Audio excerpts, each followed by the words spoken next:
Saat menjemur pakaian, lama-kelamaan pakaian yang basah akan kering. Apa yang membuatnya kering? Penyebabnya adalah kalor.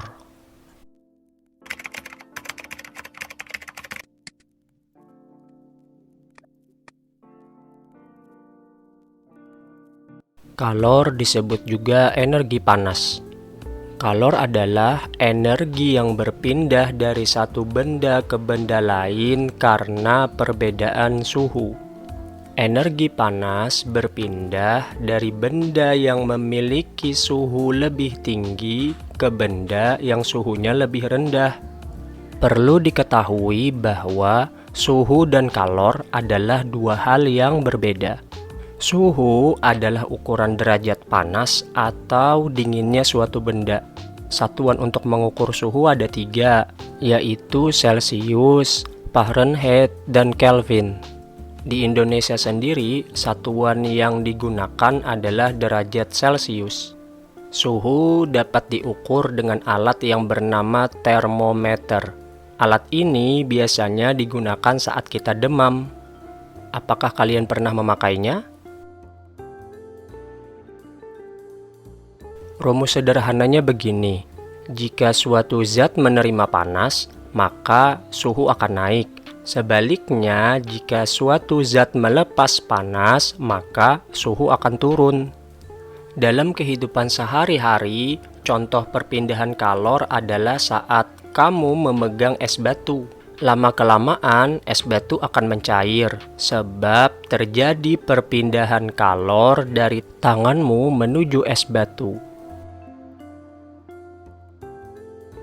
Sumber panas adalah segala sesuatu yang dapat menghasilkan panas. Kita bisa temui berbagai sumber panas yang ada di sekitar kita, seperti matahari, api, dan panas bumi.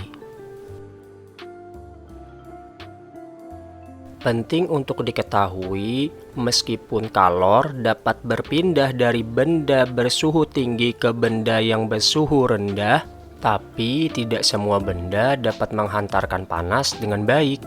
Benda yang dapat menghantarkan panas dengan baik disebut konduktor. Contohnya adalah besi, aluminium, dan tembaga. Sedangkan benda yang buruk dalam menghantarkan panas disebut isolator. Contohnya adalah kayu, karet, dan plastik. Coba perhatikan alat masak yang ada di dapur. Panci misalnya, badannya terbuat dari aluminium, sedangkan pegangannya dari plastik. Dapatkah kamu menebak mengapa begitu? Coba pikirkan selama 10 detik ya.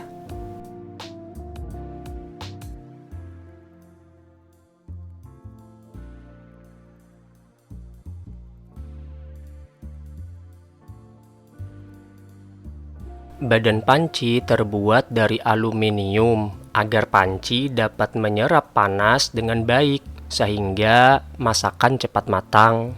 Sedangkan pegangannya terbuat dari plastik agar panas tidak mengalir saat kita memasak sehingga tangan kita tidak kepanasan. Bagaimana? Adakah yang menebak dengan benar? Contoh yang lain adalah pada setrika. Bagian logam pada setrika adalah konduktor, sedangkan bagian pegangan setrika adalah isolator.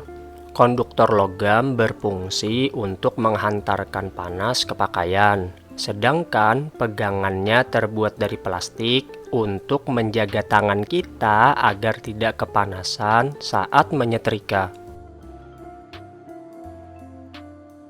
Seperti yang telah kita bahas sebelumnya bahwa kalor dapat berpindah. Kalor dapat berpindah dengan 3 cara, yaitu yang pertama adalah konduksi.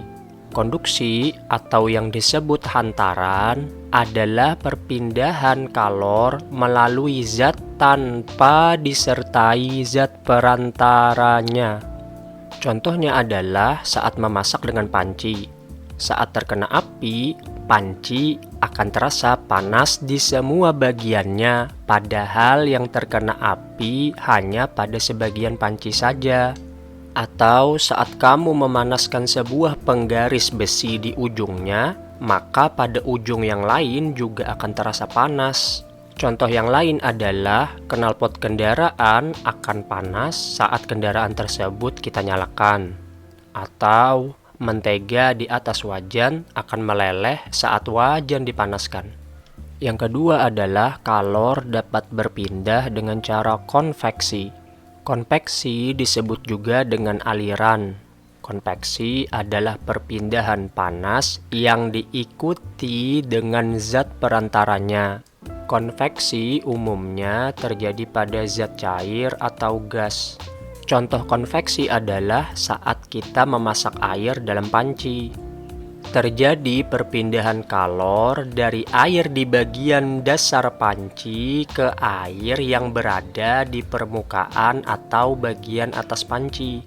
Oleh karenanya, saat air yang di bawah menerima kalor, air tersebut akan naik ke permukaan. Sedangkan air yang dingin yang berada di bagian atas akan turun ke bagian bawah panci.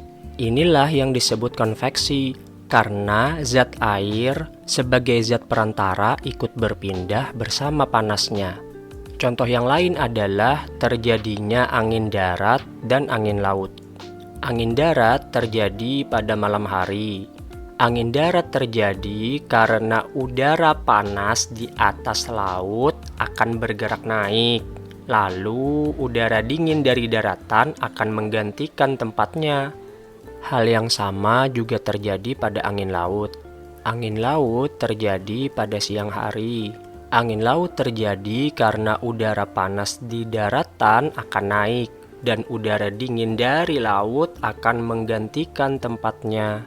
Sederhananya adalah saat udara dingin, ia akan berada di bagian bawah, sedangkan saat udara panas, ia akan berada di atas. Benda yang memanfaatkan perpindahan kalor secara konveksi contohnya adalah oven, pemanggang roti, dan pemanas nasi atau rice cooker. Cara perpindahan kalor yang ketiga adalah dengan cara radiasi atau pancaran. Radiasi adalah perpindahan panas yang tidak memerlukan perantara atau medium. Pada radiasi, benda akan terasa panas meski tanpa bersentuhan. Contohnya adalah perpindahan kalor dari matahari ke bumi.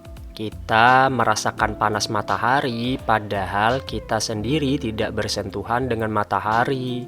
Atau saat menjemur pakaian, pakaian akan kering oleh panas matahari.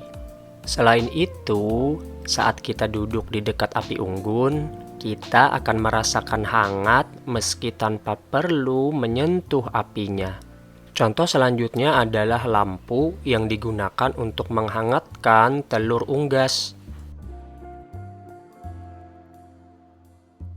Kalor dapat memengaruhi benda. Benda bisa mengalami perubahan jika diberi kalor atau saat kehilangan kalor. Ada dua peristiwa yang dapat terjadi. Yang pertama adalah pemuaian.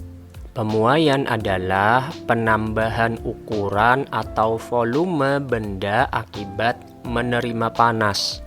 Peristiwa yang kedua adalah penyusutan.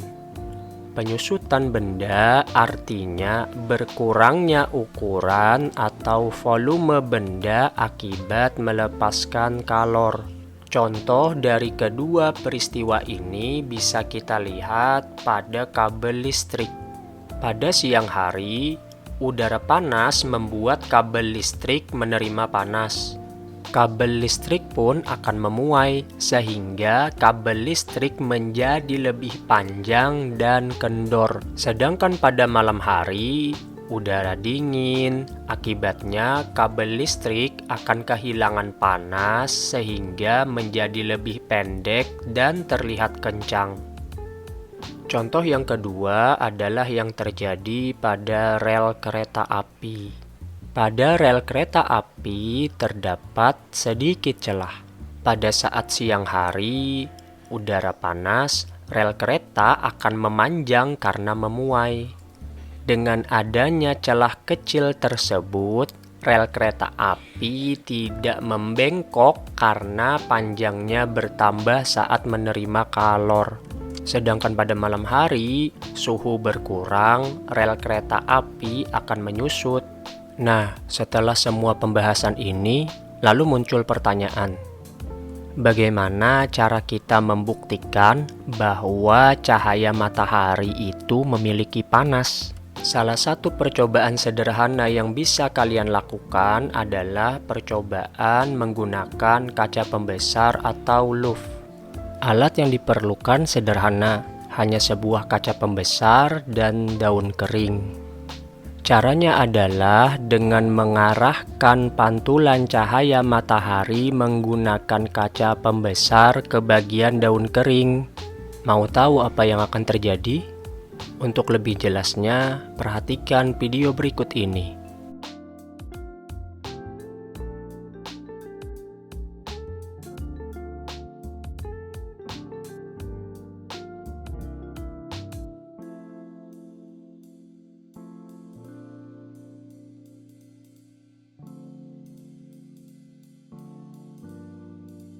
Apakah kalian tertarik untuk mencobanya? Nah, sampai di sini dulu pembahasan kita kali ini ya. Semoga kalian semua dapat memahaminya ya. Semoga video ini bermanfaat ya. Sampai bertemu lagi di video pembelajaran selanjutnya. Sampai jumpa.